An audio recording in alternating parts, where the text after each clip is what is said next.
New in-season regulations for dinghy storage go into effect on May 1st, plus boat building students' work put to the test this weekend. These stories and more on this edition of Barnstable Today. It's Friday, April 24th, 2015. I'm Sarah Colvin.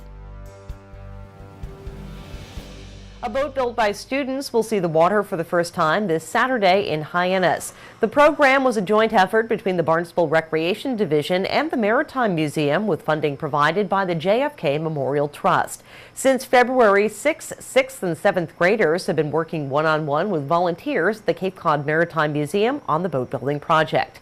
Working several hours twice a week, the students created a sailing Bevan skiff. Their hard work will be put to the test this weekend as the boat will be launched at Veterans Beach in Hyannis. A special launch ceremony is scheduled for Saturday, April 25th at 3 o'clock in the afternoon. The public is invited to attend and cheer on these hard-working boat-building kids. Well, it's time to renew or obtain your permit for off-roading at Sandy Neck. The permit can be obtained by owners of four-wheel drive and all-wheel drive vehicles, as well as two-wheel drive motorhomes. Permits are good from April 15th, 2015 through April 15th, 2016. You must have the required equipment with you in order to secure a permit and gain access to the beach. Permits can be obtained at the Sandy Neck Gatehouse.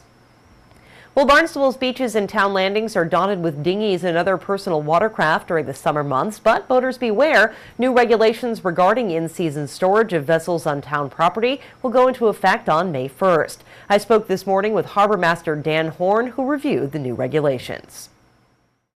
Good morning, everyone, and welcome back to Barnstable this morning. Just about 10 minutes toward the top of the hour on this Friday morning. Time for our Marine and Environmental Affairs segment. And joining me today live on the phone, I welcome our Harbor Master, Dan Horn. Dan, good morning. Good morning, Sarah. Thank you so much for joining us today. Rare opportunity that I get to speak with you. But of course, there's some new dinghy regulations in town, and wanted to talk a little bit about that.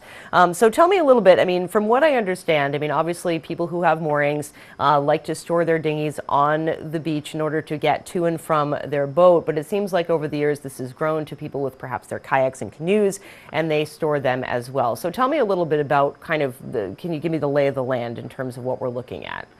Yeah, Sarah, that's exactly true there.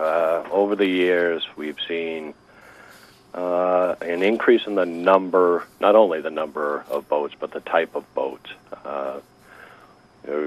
We've seen from what you said, going from those who have boats to get to their moorings to folks that just like to be able to place, that may not have moorings, other type of boats, kayaks, sunfish. We have some Hobie cats down there.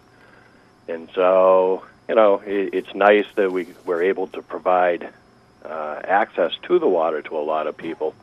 But because of the number and the types of craft, it's getting a little out of hand. So a concern was raised originally from folks in Cotuit, but it's not isolated to Cotuit. The concerns are, town-wide. We have issues at a number of our boat ramps. If you drive by, you see a lot of boats on the beach. I think we counted close to 450 toward the end of last summer at our various landings.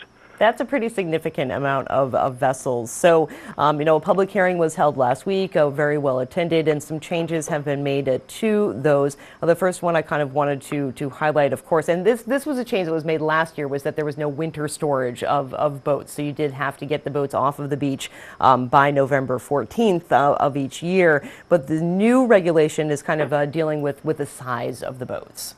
The new regulation now deals with the in-season. As you just mentioned, during the off-season, folks have to remove all boats from the beaches. They have to do that by November 15th. They can put them back on April 16th, 15th. I'm sorry. And so what this regulation does, it amended the original regulation that prohibited storing during the off-season to address the in-season storage. And we did that by controlling basically the size and type of boats that would be allowed to be stored during the in-season. So tell me a little bit about what those regulations are. I understand, obviously you can't have a motorboat, but then there's some size restrictions as well. Yes. basically, as you just mentioned, non-motorized vessels are prohibited. We're also restricting boats greater than 12 feet in length overall. We have a beam restriction of 5 feet, so no vessel greater than 5 feet in beam. We also address identification. This is an important part of the regulation. Any boat on the beach needs to be clearly identified, indicating some sort of contact information and ownership.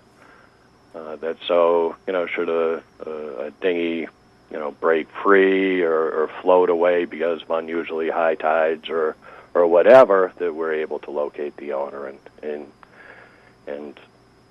so right. So and you make sure that it's not someone who went out kayaking and then got lost or fell off the boat. And that's I think exactly right. With an unidentified boat floating about, that is one thing that obviously we have to take into consideration, the possibility that somebody was on that boat. Indeed. And folks do need to get that decal from the Harbor Master's office, and I understand there's no charge for that, correct? Right. We have decals available. It's not required that you display that decal that we have. You can do it by any other mean as long as it's clearly identified. Indeed. And of course, the town assumes no responsibility for the loss or damage. It's kind of store at your own risk. And I mean, for me, I have a canoe, but I would feel very uncomfortable leaving it down by the water by itself, because I'm like, what if it got stolen? Or, what if somebody broke it? I think I'd rather just kind of bring it back and forth myself. Of course, it only weighs 16 pounds, so that makes it pretty easy.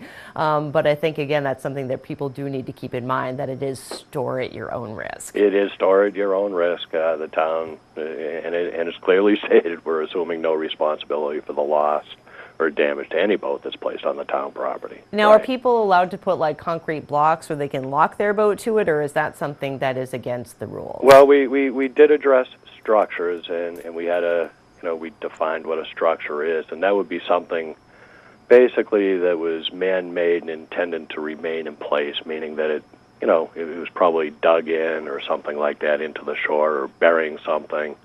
That's prohibited. Activities like that would probably require a Chapter 91 permit. So you had mentioned cinder blocks and things like that. They are allowed. The only caveat is that if you use them, that you remove them when it's time to remove your boat at the end of the season. Indeed. So take responsibility for those Take structures responsibility, and, sure. and those boats. So I know the public hearing was held last week, and the town manager took these under advisement, and from what we understand, they have been approved. So when do these changes go into effect? Yes, the town manager has approved the regulation. It will be effective May 1st.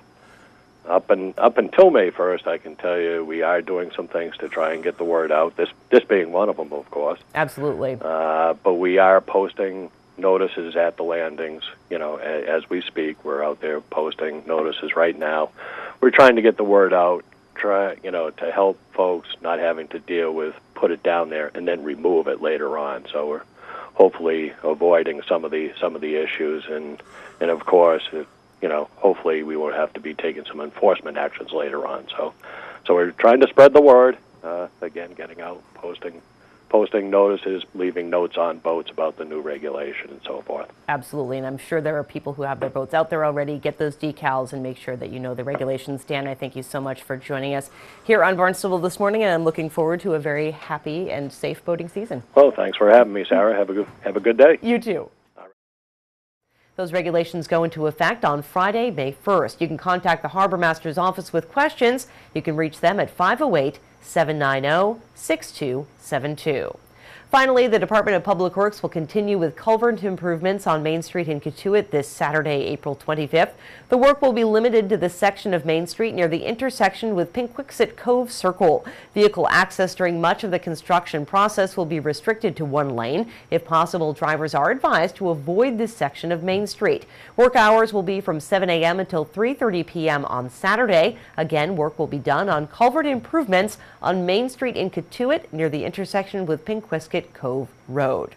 Well, don't forget to tune in to Barnstable This Morning each weekday morning at 7 a.m. on Channel 18. On Monday's show, we'll talk with Town Manager Tom Lynch, listen to Superintendent of Schools Dr. Mary Chakowski, and catch up with Michael Gross of Cape Cod Community College. All Monday morning at 7.